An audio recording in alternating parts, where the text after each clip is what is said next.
राम मंडळी, आपण आहोत आज वाघोलीच्या पावन मातीमध्ये महाराष्ट्र केसरीचा थरार आणि महाराष्ट्राच्या मातीमध्ये एक इतिहास घडतो। जो महाराष्ट्र केसरी होणार आहे त्याला फॉर्च्युनर गाडी देण्यात येणार आहे आणि प्रत्येक गटातील विजेत्यांना बुलेट आणि उपविजेत्याला स्प्लेंडर गाडी।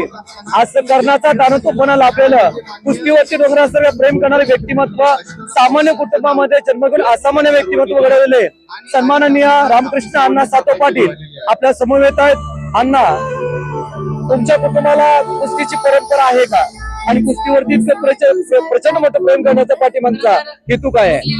माझ्या सर्व पंचक्रोशी वाघोली त्याच्या शेजारची सर्व गावं सगळ्यांना कुस्तीची परंपरा आहे। तिथं पूर्वीपासून घरटी पैलवान आहेत, तांबी आहेत, सगळ्या गोष्टी।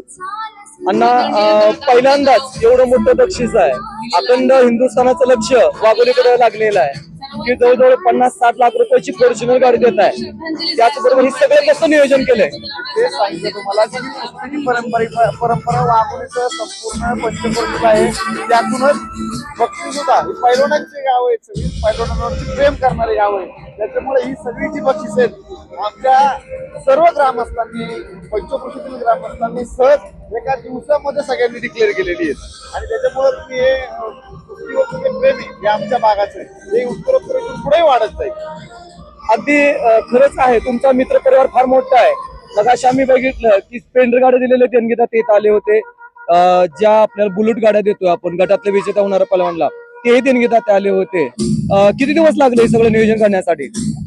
बक्षीस तर साहेब काय 2 तासातच सगळी जमा झाली। अरे लोकांनी भरभरून प्रेम केलं आणि बाकी हे सगळे नियोजन आहे ते साधारणतः मागच्या 35-40 दिवसापासून माझे जे सगळे सहकारी आहेत, माझे सगळे जे ग्रामस्थ आहेत, माझा सर्व मित्र परिवार, सगळे माझे सर्व मित्र परिवार यांनी सर्वांनी अहोरात्र कष्ट करून मागच्या 30 दिवसामध्ये हा जो आज तुम्हाला भव्य या स्पर्धेचं जे स्वरूप दिसतंय हे मागच्या 30-35 दिवसामध्ये प्लॅन करून केलेलं आहे। अगदी प्रचंड गर्दी आम्हाला पाहायला मिळते, कारण आज 5 दिवस आहे। माझा वैयक्तिक अंदाज होता की आज पब्लिककडे कमी येईल, पण आजही तितक्याच उत्सुक प्रतिक्रिया संपूर्ण गॅलरी भरली। उद्घाटनालाही प्रचंड मोठी गर्दी। टोटली महाराष्ट्र या अधिवेशनाची चर्चा चालू आहे, ना भूत ना भविष्य असं अधिवेशन करतंय। आता उद्याच्या दिवसाच्या सत्रात कसं नियोजन असणार आहे? ही गर्दी उत्तरोत्तर वाढत जाईल। उद्या, परवा आणि फायनलच्या दिवशी प्रत्येक दिवशी गर्दी रोज नव्याने वाढेल, परंतु वाढणारी गर्दी आणि येणारे सर्व महाराष्ट्रातील देशातील कुस्तीप्रेमी यांची खूप चांगली व्यवस्था, गाडी पार्किंग असेल किंवा इतर सगळ्या सुविधा आमच्या भागातील सर्व आमच्या ग्रामस्थांनी, आमच्या सर्व तरुण मुलांनी सगळ्या केलेल्या आहेत आणि शेवटच्या दिवशी साधारणतः अगदी म्हणजे या गर्दीचा उच्चांक होईल एवढं तुम्हाला सांगतो।